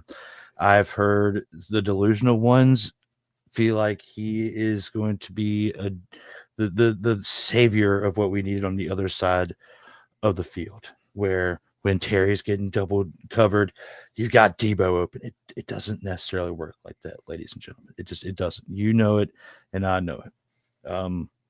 You play this new Madden 26 game with the amount of features that's in there. Like, it's taught me even some things I've had, and I've only had the game a week. All right, get the Nintendo Switch 2. It's fun, and you can also play the Madden on it and WWE. So my childhood dream is not complete. I think I just bought my last gaming console. Anyway, back to the topic. All right. But right here with Terry McLaurin, you got to look at the stats. And both him, DK, and Debo, all three of them came out in 2019 to the NFL. All three of them have been around since. And DK and Terry's numbers aren't that far off in playing in the same amount of time. Terry actually has more receptions. DK only has 438 since 2019. Terry has 460. Receiving yards, DK does have the upper hand there with 63-24. Oh, no, actually, he's behind Terry there. He's got 63-24 to Terry's 63-79. So Terry's looking at these numbers and saying, if DK can get this money and get to control his destiny and where he's at and pick where he's playing, pretty much with Pittsburgh and make these moves, why can't he? And, to an extent, it's not bad thinking. Both of them are a second team All-Pro, and both of them only have 2 Pro Bowls. Outside of that, they haven't really done much in the league because the teams that they were on, DK came in towards the end of Seattle's decline. They were declining, getting ready to get rid of Pete Carroll, Russell Wilson, the old team, changing things up, and he was part of the new regime, and things didn't necessarily pan out the way that they thought it would. So now he's in Pittsburgh. Terry likes actually playing in Washington, and like you've said it on other podcasts, said on your own in your own coverage. I mean, he genuinely wants to be there. This is not a situation of like Micah Parsons in Dallas, where he was a fan of the team, gets to play for his childhood team. Jerry Jones can't control his finances and his team and pay the right person at the right time. He's paying making the stupid moves, paying the wrong people that he shouldn't be paying before he pays someone like Micah Parsons. Washington's not doing that. Okay. I would say the moves they made during this offseason were smart. They addressed some needs they needed to make, especially bringing in like leadership over there, more leadership over there for the defense and Von Miller. Then you have a secondary weapon in Debo, who you're not going to rely on like Terry McLaurin, but I feel like he could do pretty good work for you in the slot and be a pretty decent third down option. And also when Terry is covered, of course, then you have another option there. But they didn't bring in Debo and spend a 5th round pick on him to slide right in if they didn't sign Terry. That move was not made so that in case Terry didn't sign, we have a backup plan. That's our 1B. Debo's going to come in here and save the day. No, that was not the case. Plus, when has Debo been healthy enough consistently to be that number 1 ace for his team? That being the 49ers. Didn't work out there. Not going to happen here with Terry. Scary Terry taking over. The one thing I am concerned about, as McLaurin has been consistently hot over the last 7 seasons, this time away, even though he stayed in good shape, the reps, you can say whatever you want, but time away and the reps, it makes a big difference. Even if it's only for 2 or 3 months. We've seen people like Le'Veon Bell in contract situations, and they were out for a year and came back and were a shell of themselves when they came back, and they never were the same. Luckily, Terry's reported to camp. He's there, been seen carrying carrying his playbook, getting ready logically and doing his studying and preparing mentally to get in the game. I'm just concerned with this. One, he's at that age at 29 where you get the money, and that's what they're concerned about in the front office. They give him the DK money, and then you get hurt the next year because 30, 31 is the year usually when the wheels start to come off a little bit, unless you're a freak of nature like Jerry Rice, somebody that just takes really great care of their body. And Terry McLaurin, Not throwing any shade at him. He does take great care of his body, but you just don't know. Okay. You just don't know. Are part of genetics. Jerry Rice could just had some freak genetics until he got to Oakland, and then the wheels started coming off between there and Seattle, and he was in what was NFL? I think he went to Denver. But he didn't make the cut. It was something crazy. Like ESPN 2K5 for Denver, but he left during training camp. But back then, we didn't have online updates. So you buy NFL 2K5 for PlayStation 2, and I've got it somewhere. You can actually play with Jerry Rice and the Broncos. I got it right here. It's so funny you brought it up. You just got it? That with T.O. on the cover. Yes. Yes, sir. Yes. Got to give me a PlayStation 2 now so I can play got it. I got the game. I got that. I think I also had it for Xbox too, because somebody just gave it to me. Like they didn't realize what they had. They were just like, "Here, I don't play this anymore. You can have it." Bro, I can't wait. Once I get a system, it's on because I haven't played it in so long. But it's in those were the good days. But now graphics have just gotten stupid. But yeah, I'll save that for another day because we're getting close to the point. But right here with the Commander situation, you broke it down well. I threw in my parts there too. Terry's staying. Yeah. It's just the concerns are that the longer this drags out, and I'm just afraid that he's going to go out there. Everything's good on paper, and he set himself up for a while, but then the team might take a step back because even though they got chemistry with the quarterback and with him and Jaden, you've still been away for a while. What have you been getting up at 8:00 at night on the side of a building somewhere? Be like, Jaden, can you just toss me for 20 minutes? Toss me for 20 minutes. Yeah, it's like, no, it's not working like that. And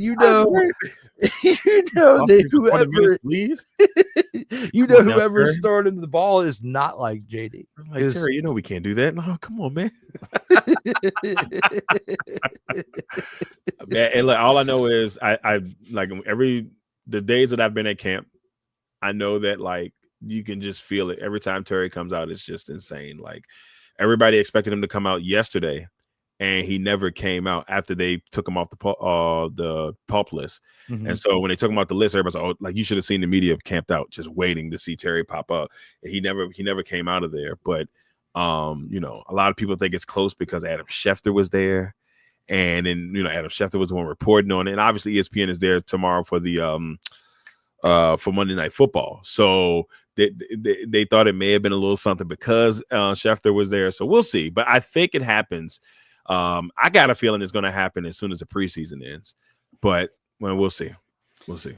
This is the first time them and the Bengals have played since last year when they played during the regular season of Monday Night Football. And Scary Terry had some moments there, and so did JD to get that win. That's when it was born. And I said it then. That's when they showed us who they were. And and that was the game where I think I hit you up that night. That was the game where I decided indefinitely where you were. I was going to there, and I was like, I'm not only getting that you're going. I got to get a good seat for this because the seats suck.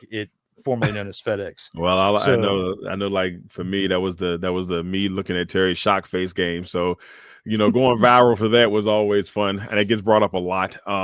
It gets brought up a lot, and I'm just like, I was at camp yesterday, and it was like, Darrell, how many times you going viral this year? I said the plan is not to go viral.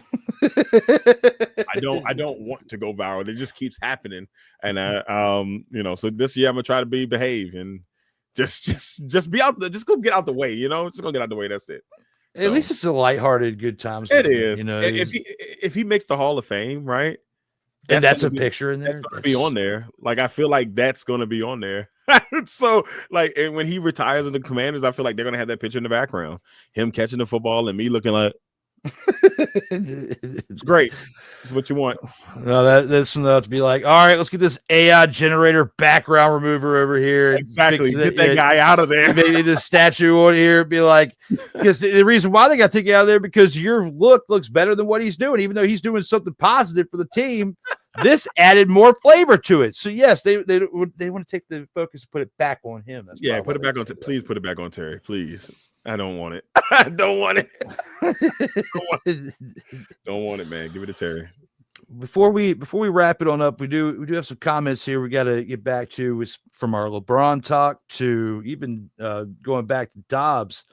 Looks like Corey said, I just had it. Doubs to the Commanders is what I'm hearing. Look, as long as Terry's coming to Green Bay, we Gucci. That's all I'm saying. I'm sorry. I know that's not what you want to hear, but I'm good with that if that's the case. If that ain't the case, then let me keep my struggling receiver until we figure out what we're gonna do with him.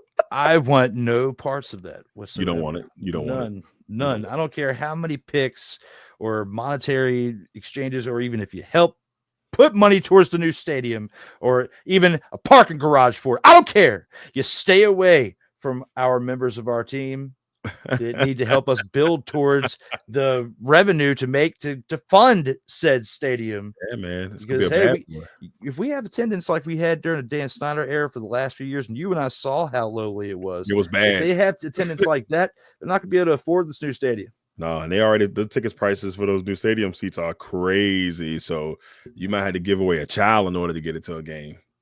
Season ticket holders were complaining about it. So, yeah. Normally, I've said in the past, like, you get the best view watching on this TV and just wherever you're at, and you don't have to spend really any money doing it. But for what I did last year, you can't predict that. But no, you can't. But for that, and where I was sitting right there at the 10-yard line to where I was right there, and you were there, you saw me, but it was right there. You couldn't miss it. Like, you could have been taking a nap and still seen it. Like, it was that wow. But Doubs, the Commanders, they're not going to have moments like that. Yeah, no, not at all. No, not at all. Don't do that. Don't do that, Washington. No, don't do it. And Noah Brown got lucky, and it was all because of the secondary not paying attention. But we'll not focus more on that. We'll focus on the positive and the fact that people. Chicago Bears. Those guys. Right. We face them again this year. We'll see what's up. Monday Night Football, round 2. Raleigh surpassed Todd Huntley for most homers by a switch hitter in a single on a July 31st with 42. Todd Huntley, there's a name for you. I haven't heard that in a long time. Yeah, he played with like the Cubs and stuff. He did the Mets too, I think. Yeah, Cubs and the Mets. If I'm thinking about the same guy, yeah. For most homers by a switch hitter, because I don't even think Eddie Murray was a big switch hitter back in the day. Like Eddie Murray, that's a name we haven't heard in a long time. You pulled one out your pocket there, sir. That's my dude. Hey, when MLB like '98, I remember trading for him. He was like on Anaheim. I traded for him. He sucked. I was like, that was the first time I ever like adjusted the attributes because I was like, no, this dude's got to hit at least 20 home runs. He's a Hall of Famer, baby. He got to be can't be. Like, I'm gonna help guide him towards that jacket. That's what I wanted to do. But now in the video games, you actually get to do all that intricate stuff. Like everything we wanted to do with the video game 30 years ago, we get to do now. Do it now. Yep. It's just trying to find like 27 minutes to get a quick game of Madden because you know how quick they are. It's tough. We're getting old, man. And I don't even have kids. You have kids. It's hard, man. I be trying to find time to play, and I don't even have, man. I've been playing college football and the show. That's pretty much what I've been playing for the last couple months. That's it. I gotta get back into the show too. I haven't played that in so long. I got like 24. Catchers usually suffer from knee and hip issues during their careers due to squatting behind home plate. Yeah, that's why like 7th inning, your catcher's gassed. He is not gonna go up there unless he's juicing like Leyritz. Yeah, and he's been hitting like Jim Leyritz and the Yankees back in the day. He's been hitting like 8 inning home runs. Like the other night, he hit an 8 inning home run to give him the lead. It was like a 3-run shot. So it's just like he's hitting timely home runs for the team. So it's been cool. You got the Brock Lesnar of catching. He's like seems like a farm dude just out there, come right out the farm, get behind the plate, ready to rock. And actually, he's been putting the work in all day at home, so he's got the stamina to go play a 9-inning game. That's why he's able to do the things that he's doing. Because not a normal person that has the regular go to college, working at baristas at Starbucks or whatever you're doing. Like, and we've worked in grocery stores, like we've stocked shelves. So like, even that type of life, you don't have enough grit through all that to be able to build the stamina within to be able to do that in most cases. In most cases. That's why I feel like you got something special over there, something since Ichiro and Ken Griffey Jr. And you guys have had great players in the past and found ways to go around and find out. Okay? That's why you cannot do it again. Please don't. That's why I'm not getting my hopes up, Drew. I refuse to. I'm just like, nah. Until I see it happening, I ain't hype. I've been genuinely happy for you. I'm drinking the damn Kool-Aid. When I first started the show, I had this cup, my Braves cup had Kool-Aid in it. All right. I was drinking the Kool-Aid pre-show for you because I knew you were going to be humble about it. But damn it, he's got to be that star that helps lead them into the 2030s. Agreed. And actually, at some point within this next 5-year run, you got to walk away with the championship. I just feel like you're destined to with the young talent you have on that team. Yep, Julio's coming along now, so it's just like he started off slow, but he's starting to like crank up. So got to make it happen. He's a 7th catcher to hit 40+ home runs in a single season. Artoni Reale, sick Dicky, all the way from Norway. Also says regarding LeBron not suiting up for the Lakers, I don't care. In the words of The Rock, it doesn't matter if LeBron James suits up for the Lakers. Okay. All right. We're going to go that way. See where you're going. Do you two have any idea how many bronzexuals will wail like grieving widows if their king gets traded? Kleenex stocks would go up majorly. I added that at the end. I had to for you. That's great. That's great. If LeBron gets traded, someone would remind him that it won't be a Robert Parrish joining the Bulls type of scenario. And he already said that. The Commanders also have Tay Martin, Braylon Sanders, KJ Osborne, Chris Moore, and the receiver core as well, plus tight ends like Zach Ertz, John Bates, Ben Sinnott, and Cole Turner. Except for out of all those names that we have listed here, the only one you could really count on last year was Ertz. Yeah, Ertz was huge. Ben Sinnott's like a 68 in Madden 26, so I'm not going to put him up there yet. Yeah. Plus, he was a rookie; it's his second year. Ben's still developing, so I'm not like, oh my god. And I think one of the main reasons why Zach Ertz is back is to continue to help Ben Sinnott and help him grow. Bates is a really good blocking tight end. That's why they signed him back. He's been a solid for the Commanders over the years, but they're not going to rely on him. These other guys, Braylon was with the Defenders. Osborne had a little flash in Minnesota, but he hasn't been able to do anything since then. So these are good names. Don't get me wrong. And they've been out there hustling, but they ain't Terry. and they need Terry. And that's what it comes down to. They need Terry. You have no chance with a snowball going through hell that either. There's no chance of you getting back to where you were last year without him, even missing a single game. Gotta get Terry. And especially at this magnitude. And you can't afford anybody to get injured of your top tier stars. And you made moves during the offseason to solidify some things.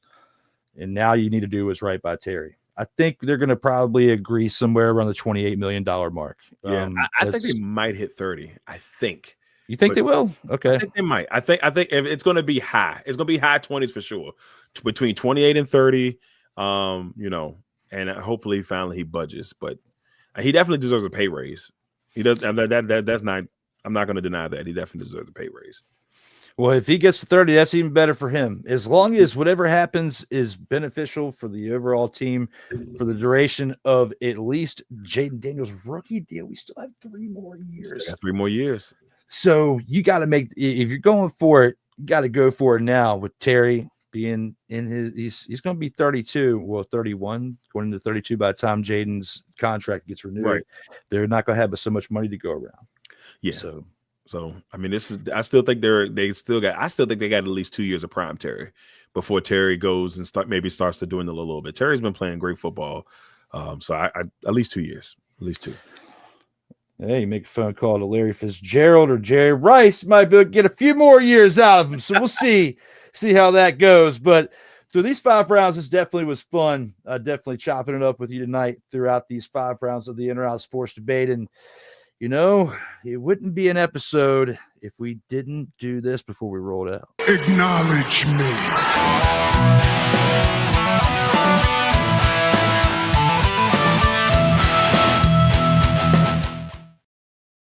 That's right. It's time to acknowledge the fault. It's time to acknowledge the fact that Darrell Owens is now an 8-time Vault of Fame inductee here with episode 121. Look at him right there holding Big Red.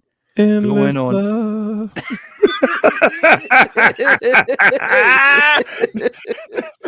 We in there, baby.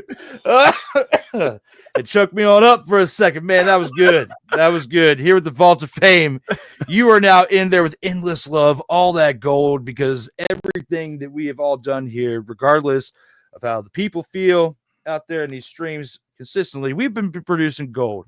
All of you out here that have been part of it. And for that, we have to acknowledge those from the past, including yourself, with the Vault of Fame. Acknowledge me.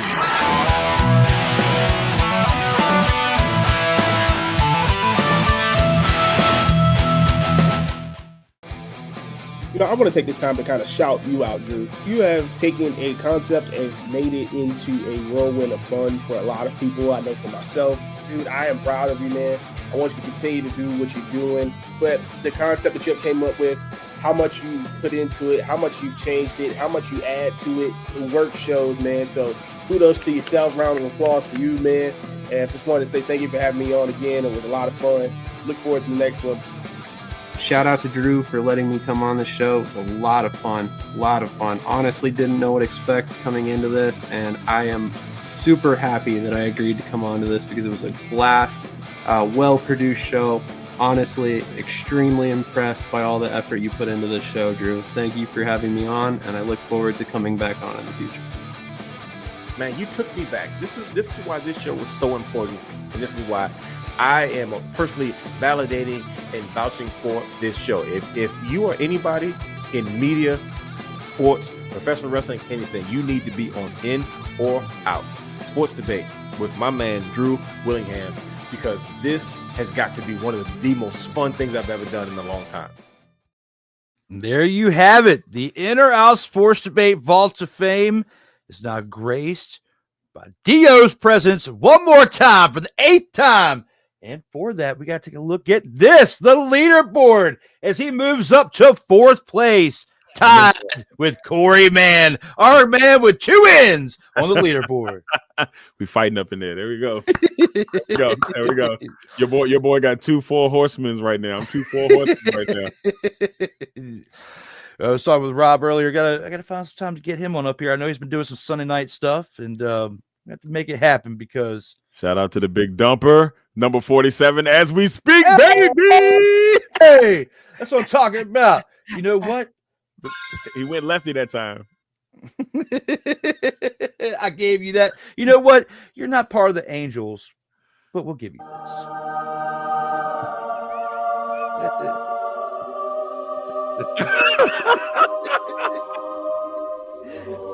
I love it. I made some moves and brought in some extra sound effects that I forgot about until now. But when you showed me that, I still gotta get used to being in the rhythm of this show again. But for this one, it definitely has been fun. At least like we haven't been completely like. But speaking of that, we gotta take it to the last part, and that is the final word.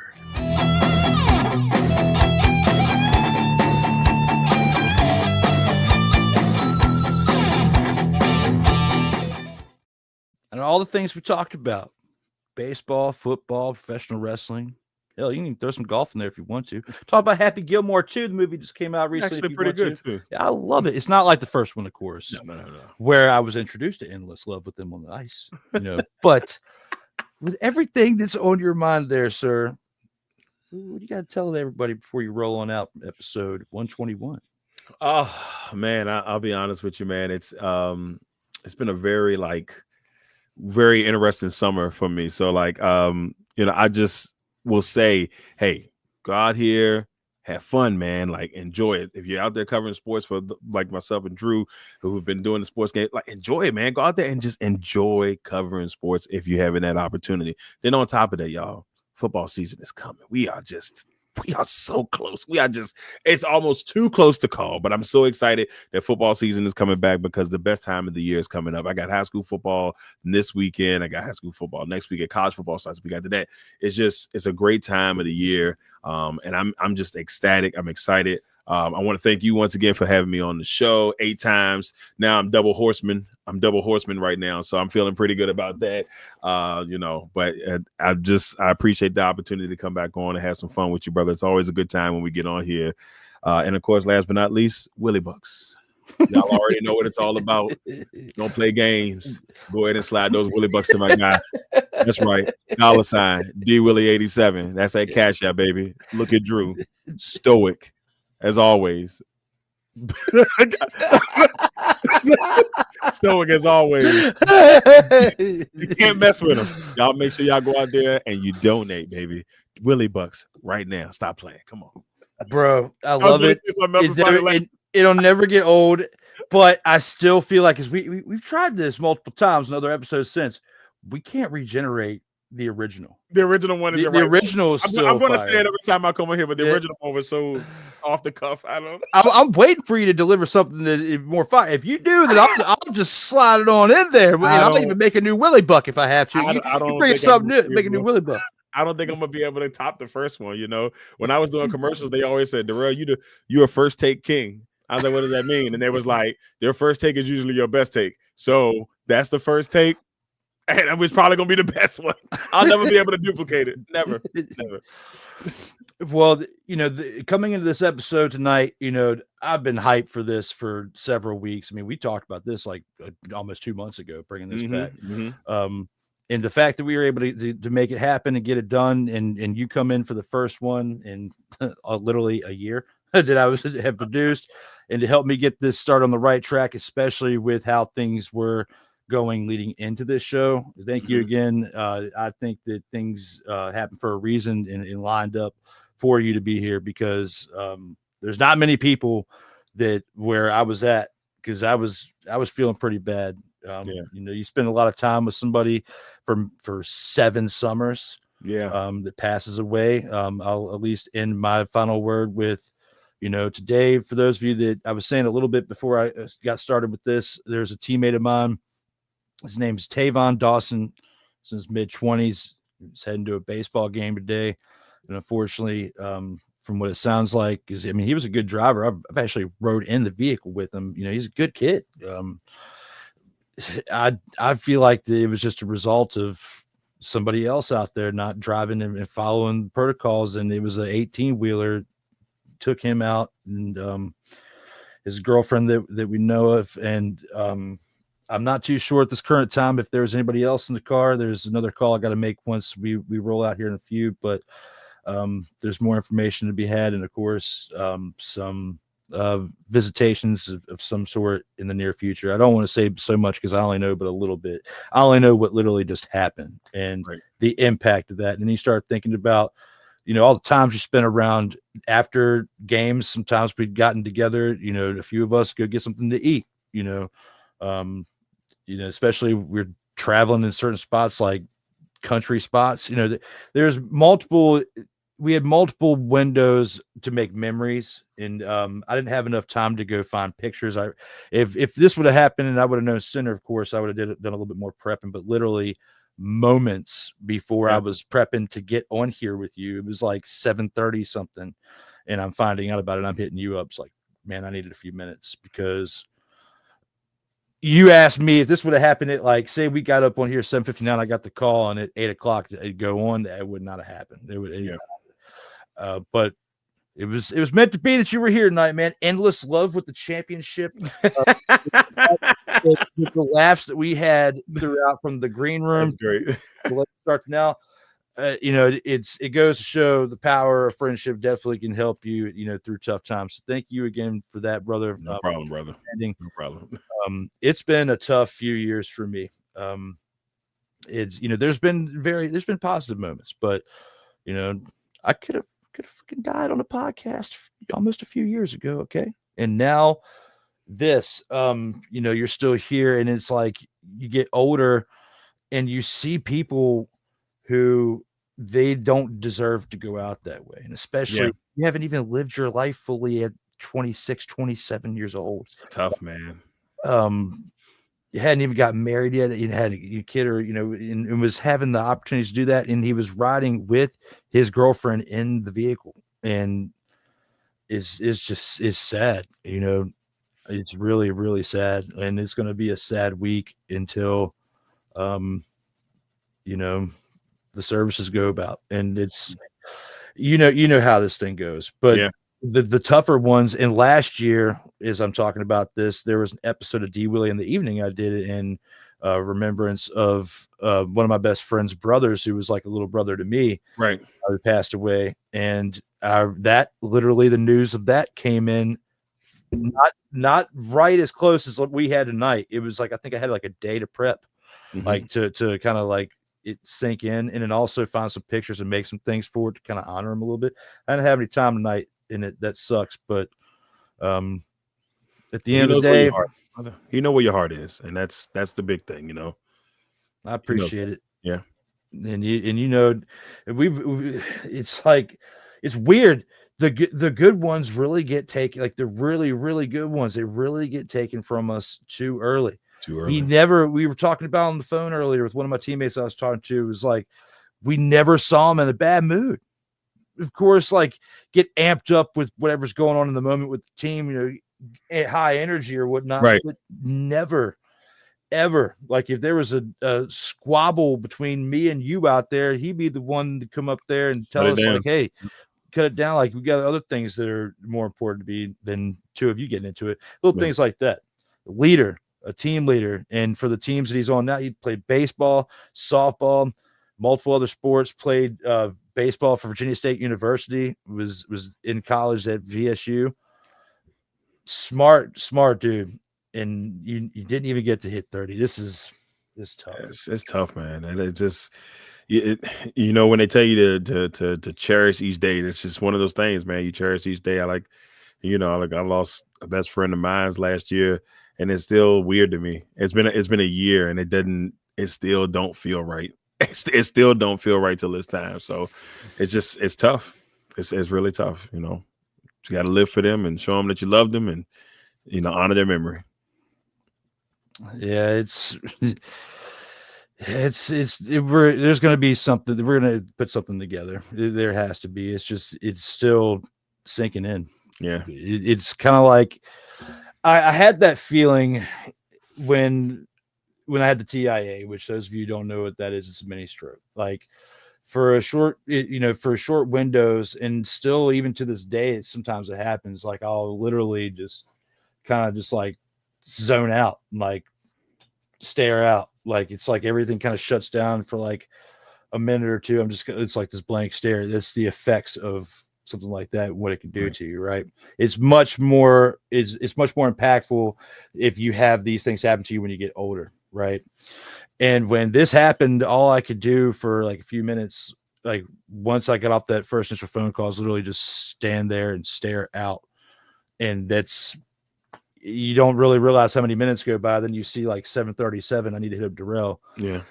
These are moments that it's not going to be the last time we hear something about it. Like whether it's somebody that's directly impacted towards us or a friend of a friend or whatever, these things keep happening. And if I find out that it was more so recklessness from the driver, like of the 18-wheeler, right, then we got an even bigger issue out here, because we need to be able to trust people out there who are doing professional transport exactly with our lives.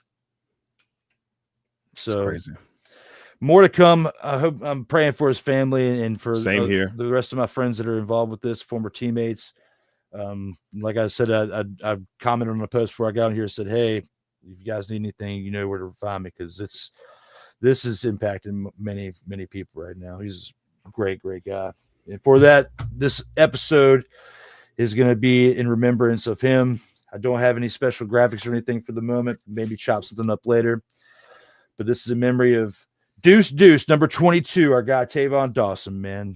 Rest in peace, brother, and see you on the other side at some point. See you out there. But one thing we got to see before we get on out of here on a positive note is the badass outro. And apparently we got lit up before we even did that. I think I know who this guy is.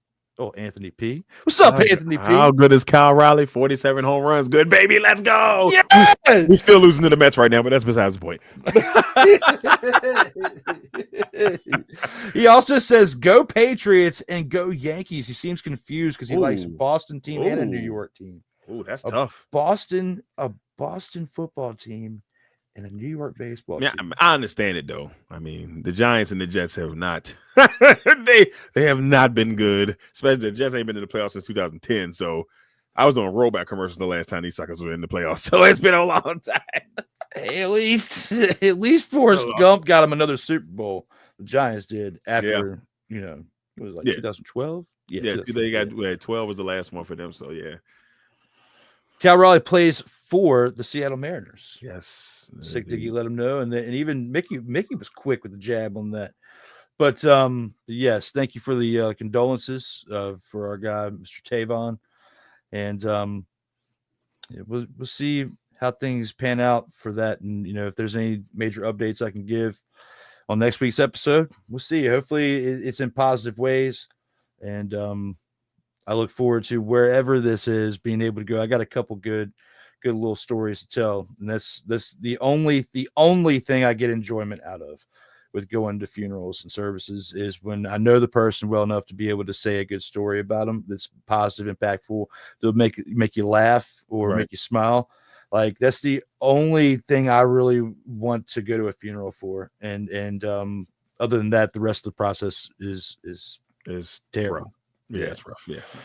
But for that, we're going to end this on a good note. Thank you guys for the comments. Thank you for Anthony for showing up. I think I know which Anthony that is, but I'll hit him up on the outside.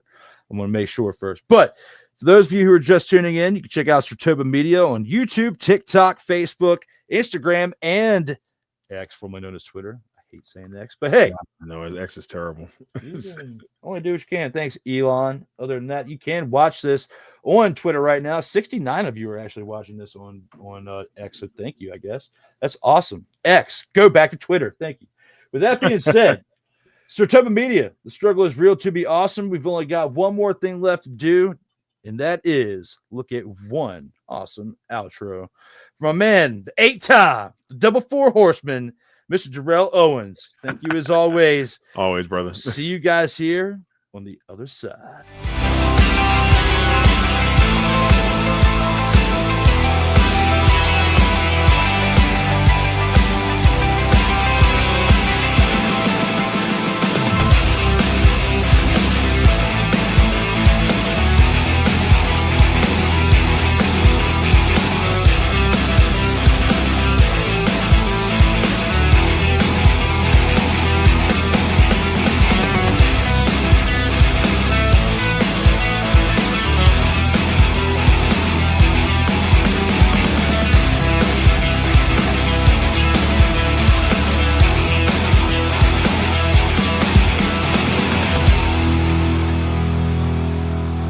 SIRTOBA Media, where the struggle is real to be awesome.